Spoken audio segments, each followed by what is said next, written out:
ინგლისის ჯანდაცვის და სამედიცინო განათლების სისტემაზე შეგვიძლია ვთქვათ შემდეგი. რაც შეეხება ინგლისის ჯანდაცვის სისტემის დადებით მხარეებს, აქ აუცილებლად უნდა გამოვყოთ მოქალაქეების მაღალი ფინანსური დაცვა. პაციენტებს პრაქტიკულად არ უწევთ გადახდა მკურნალობისას და თუ ხართ ინგლისის რეზიდენტი, მომსახურების უმეტესობა გარდა ზოგიერთი სტომატოლოგიური და ოპტიკური სერვისებისა უფასოა. არ შემიძლია არ აღვნიშნო 1958 წელს დაფუძნებული ჯანდაცვის ეროვნული სამსახურის დღემდე გამართული მუშაობა, რაც არის სისტემური კოორდინაცია და სამართლიანობა.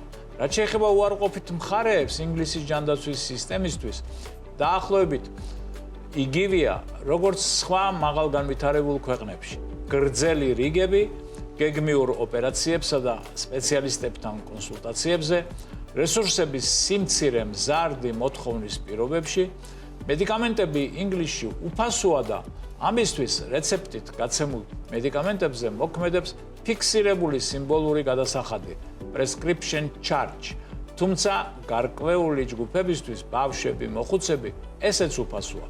ფაქტორთა ეს ერთობლიობა ინგლისის ჯანდაცვის სისტემას ერთ-ერთ ყველაზე მდგრად ტრადიციულ და იმავდროულად ინოვაციურობაზე ორიენტირებულს აქცევს.